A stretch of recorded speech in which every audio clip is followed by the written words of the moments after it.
Power Hour with John Lee. Now, Torquemada. Who's that rude boy? He's a monk, I suppose. Priest, at least.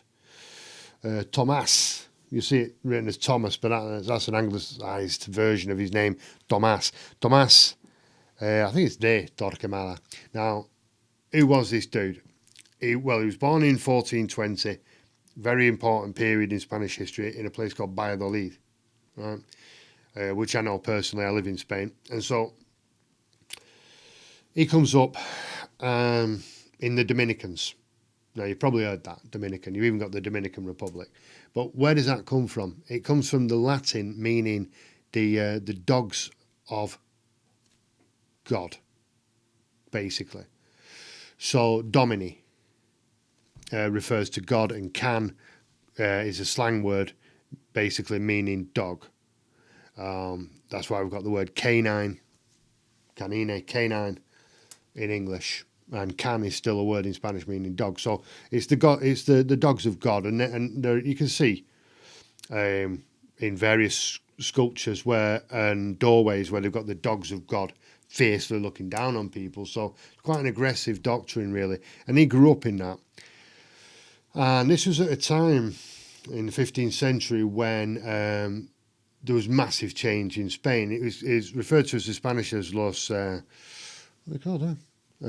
Católicos, the Catholic kings, meaning the king and queen, the Catholic king of Queen and Queen of Spain, Isabel and Ferdinand, they're referred to in English. And they come to power supported by the Catholic Church. Now, previous to this, Spain was a very eclectic place, and it was dominated by Christians, aka Catholics in this case, Jews, and Muslims, and they worked together, and they lived together, occupied the same towns at least, and you'd have a Jewish market, and you'd have a Muslim market and Christians, and the texts were all easily available to read and translate. In fact, Toledo, which is a great Spanish city, is the basis of the University of Cambridge, because the founder of that, he had a wander around France, said they were all fucking idiots, which is probably a bit harsh, went down to Toledo and saw them all translating all these texts, because they had people who could speak those languages, and they were also bringing the Persian texts in, they're also bringing the Greek texts in, the Latin, and this was the hotbed of intellect and learning in the world. England was a shithole at the same period of time, and the Catholic Church decided that they didn't like all this. I mean, you look at Alhambra, La Mezquita, for examples of Spanish architecture from that time, which comes from Persian origin, Persian design. Darius II being a major proponent. Hot water, they had universities all around, especially in the south, and what is now called Andalusia was part of a much greater region called Al-Andalus. Al being the, meaning the, basically, in Persian. And so, the Catholic Church says bollocks to this. The Jews aren't going in our churches, and neither are the Muslims, and that can fuck right off. So let's build Catholic churches all over the country and force people into them and make them fucking give us donations. That'll be a good do. We're on it. So they put the Catholic Church, put Isabel and Ferdinand on the throne, said, right, Catholic country, boxed off. And they had what's called La Reconquista, which means the reconquest. So they conquered Spain again, basically villainising anybody who wasn't Catholic and kicking them out of the country. And the Jews were the main targets of this. And so this guy, Torquemada, he becomes the head of the Spanish Inquisition, the famous Spanish Inquisition. And his main target were the conversos, so like to convert, means obviously to change. So people who were Muslims and Jews converted to Catholicism just to survive, to stay there. They got businesses. Like fucking, their family line's been there for 800 years. They're as Spanish as anyone else, but oh no, yeah, but you're Muslim origin and you go to a mosque and, what, like La Mezquita? Yeah, like that. You're fucked. All right, okay, I'll be a Catholic. I'm not. I'll just, I'm Muslim. Muslim it up in my house and all that, but I'll act like a Catholic for you because you don't like me, and you'll kick me out of the country if I don't, and I've got children and all that. So you got a lot of that kind of converting, but not really. And Torquemada was after these people, and curiously, he was a fucking converso himself. He was Jewish, and his uncle was famous converso who changed from Judaism to Catholicism and went to Rome. So he's a cheeky bastard. And what's he start doing?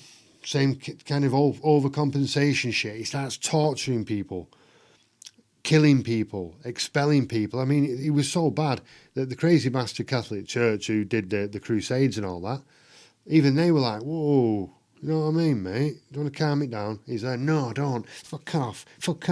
Chopping the nails and all that. Torture styles. Fucking waterboarding. You know, you see in the text where they get the rag and they put them in the mouth and it's water on it and all that. Nothing's new. And this boy were doing all that shit fucking hundreds of years ago. And it said, it was written, actually, I think by the Queen of Spain at the time, that he executed 2,000 people. That's him personally. Don't know if that's true or not. But he executed a shit ton of people, did Torquemada. And his brutality, he was burning people at the stake. The best that you could hope for was that they'd burn you with green wood, so the smoke would kill you before the flames would, which would be a nasty ass way of dying anyway. And he had neighbours turning on neighbours, you know, grass him up and I might not kill you. And that's why ham is so popular in Spain now, and that's why they hang. If you ever come to Spain and you see like a pig's leg hanging there, that's called jamon, and it's extremely expensive. Pata negra, the black leg, that shit is extremely expensive. And the reason they hang it like that, I mean, there is a function to it, but traditionally they used to hang it in the window because Jews and Muslims don't eat ham, particularly Jews, and so this was saying, I'm not a Jew. Look at me big bastard pig's leg in the window. You know what I mean? And that's why they still do that to this day. It's a tradition, and they don't question tradition, and they don't know it comes from there in many cases. Many do, many don't, like any other tradition. But 32,000 people were killed in the Spanish Inquisition. Countless more expelled, terrorised, victimised, awful. And this cheeky bastard Torquemada was doing it, and he was actually part of his own stated problem. Died in a monastery, which is too good for him, and then he got his grave robbed after he was dead. And I've lived in Spain for a long, long time, and I've never heard his name mentioned. Take from that what you will, but he was one of the most evil men in history, real brutal bastard. And what I'm saying is, why is he crazy? Well, because if you grow up and you're secretly Jewish and all that, and you're a converso, you've changed to Catholicism, and then you dedicate your life to the brutal murder and fucking torture and burning of your own people. You know, executing 32,000 of your own people just because you've got a bit of a complex. Okay, Caligula. We're going right back again. I'm not bothered about time. I'm just doing it as I feel. Caligula, born in 12 AD. That's 12 years after Jesus Christ died. In a place called Antium, in Italy, basically. He was the third Roman emperor, son of Germanicus. Germanicus called Germanicus because he went on a big-ass war against the German tribes. Kicked ass. And when he came back, they gave him a big parade, you know. Returning hero, and then changed his name as they used to do and started calling him Germanicus from kicking shit out of the Germans. So he was a big hard bastard and everyone respected him. And well, he died, you know, as soldiers do. And he had a son, and his son was Caligula, and Caligula was a ponce. He was a scrawny, weedy, fucking gangly twat. And he used to follow the Praetorian Guard around, the hard-ass fucking SAS type Roman soldiers that used to protect the emperor and other assorted dignitaries. And you didn't fuck with them guys. And they started calling him Caligula for the reason that I'm going to give you now, because he used to wear little boots. Caligula is like old Roman slang for little boots. And that's why they started calling him that. So when you hear it now, it's, if you know anything about him, it can sound really menacing. Caligula actually means little boots. And he grew up with his uncle Tiberius on the island of Capri, and this was orgy central, man. This was, I mean, whatever you want. I mean, they were mixing it up on Capri, man. You're talking girl on girl action way before it was trendy. You got fucking homosexuality loud and proud all over the shop. You know, black and white. I mean, mix it up. Animal sex. You know, anything goes on the island of Capri. And so he spent a significant amount of time, well, it did in those days. Caligula spent a significant amount of time in Capri, watching his uncle's naughty dealings. And then he dies. There's a bit of Romanistic goings on because he's supposed to inherit the throne or the fucking thorns with his brother. He's got a much younger brother, half brother. Everyone's half brother. Very rare you get anybody who's like full blood sibling, you know. And he mysteriously dies getting choked. I think Caligula choked him to death. And Agrippina was his mother, who was a vicious, psychotic fucking schemer. As I suppose you had to be in the Roman courts if you wanted to get anywhere and survive. And so she was, that's her name, Agrippina, yeah. And was that his sister? Names are flashing through my mind. His sister was the mother of Nero. They put it up on I can't remember. Mine's gone blank on that. I think it was Agrippina. And his sister was the mother of Nero. But these are all fucked up cats anyway. And he gets to the position of emperor, and he makes all these bold promises, and he says all the records of any problems or any squabbles or anything like that, and he finds, in fact, that are outstanding will be destroyed. I'll destroy them all. Now, of course, he made copies of everything because he wasn't stupid. And he ascends to the throne. We've got 6 months of bliss, really, where everyone's thinking, actually, this Caligula's all right. You know what I mean? Bit of a scrawny freak, but I quite like him. And he starts endearing himself to the people, putting games on. This is when this really hit the heights under Caligula, when he started putting on the games bigly. And, bread and circuses. Peeps wanted that. And they'd go there and watch people, fighting each other, fighting gladiators, gladiator on gladiator. Fuck it, get some slaves in there. Who's got a lion? Let's have one of them in there. Fuck it. There's a craziness to it, but Caligula took it to completely new levels. So the people are loving his action, the Senate's loving his action, and he's top of the tree, king of the castle, having a really good time. But people started noticing that he was a raging sex pest. And so you're having a dinner party, everyone's there, husbands and wives and all that, and he stands up and says, "But what about my Todger? Everyone look at my Todger." And I was like, oh my God. And then next thing you know, he's rocking a full-scale orgy on the table. You know what I mean? Drinking his wine like that, getting some grapes. And he's got 3 or 4 birds on him. Rum cunt, proper rum cunt. And he'd be diving on people's wives and that. Right in front of them.